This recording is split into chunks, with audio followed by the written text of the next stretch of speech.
कि प्रिय कलाम साहब, आपके जाने का दुख बहुत है मुझे, लेकिन गुस्सा भी बहुत आ रहा है। आप ये क्या सिखाकर चले गए? आपने जीवन में सिर्फ 2 छुट्टियां ली। आप तो प्रेसिडेंट ऑफ इंडिया थे, आराम कर सकते थे, फिर एक काम की रट क्यों लगाए रहे? सबसे पहली बात, आप नेता ही क्यों बने? क्या कोई नेता पढ़ा लिखा होता है?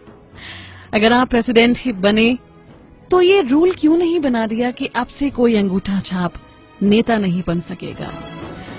जिस दिन नेता संसद में लड़ेंगे उनकी सैलरी काटी जाएगी और लेट आने वाले अफसरों की क्लास लगेगी।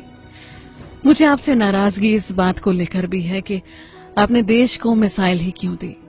न हमारे पास आधुनिक हथियार होते और न ही पड़ोसी देश हमसे जलते।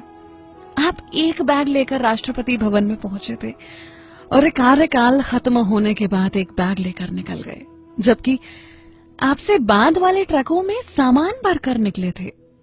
एमपी में तो चपरासी के घर से करोड़ों रुपए निकल रहे हैं और आप सिर्फ एक बैग लेकर निकले। ये क्या सिखा गए आप आने वाली पीढ़ी को? सादगी और शालीनता से किसका पेट भरा है साहब? लोगों को आपके जैसा सम्मान नहीं, सिर्फ पैसा चाहिए।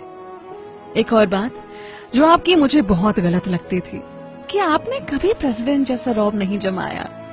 यहाँ पार्षद बनते ही नेता ऐसे मदमस्त हाथी की तरह चलता है कि उसे आसपास वाले दिखाई नहीं देते, लेकिन आपके लिए कोई ऊंची कुर्सी ही लगा दे तो आप नाराज हो जाते थे। छोटे बड़े का भेद तो आपको समझना चाहिए था ना। अब बात करते हैं आपकी कमाई की। जितना मुझे पता है, देश के राष्ट्रपति को लाख रुपए से ज्यादा की सैलरी हर महीने मिलती है और सुविधाएं अलग से। सरकार पैसे देती है खुद पर खर्च करने के लिए, ऐशो आराम और मौज मस्ती के लिए, लेकिन आपने सारी सैलरी एनजीओ को दान दे दी। यहाँ तक जब आपके घर वाले दिल्ली घूमने आए तो उन पर हुआ खर्च भी आपने अपनी सैलरी से ही दिया। एक बार हुक्म तो देते, सब कुछ फ्री में हो जाता।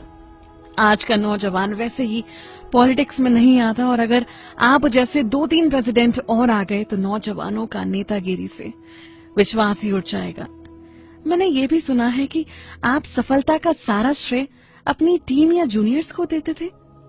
अच्छा हुआ प्राइवेट कंपनी में नौकरी नहीं की, नहीं तो जल्दी निकाल दिए जाते और सब आप पर हंसते जैसे आपने कोई बड़ा गुनाह कर दिया हो।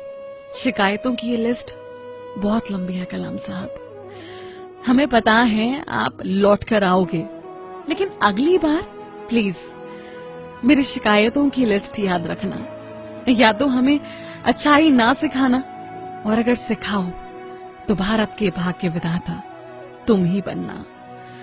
आप हमेशा जियोगे हमारे दिल में कलाम।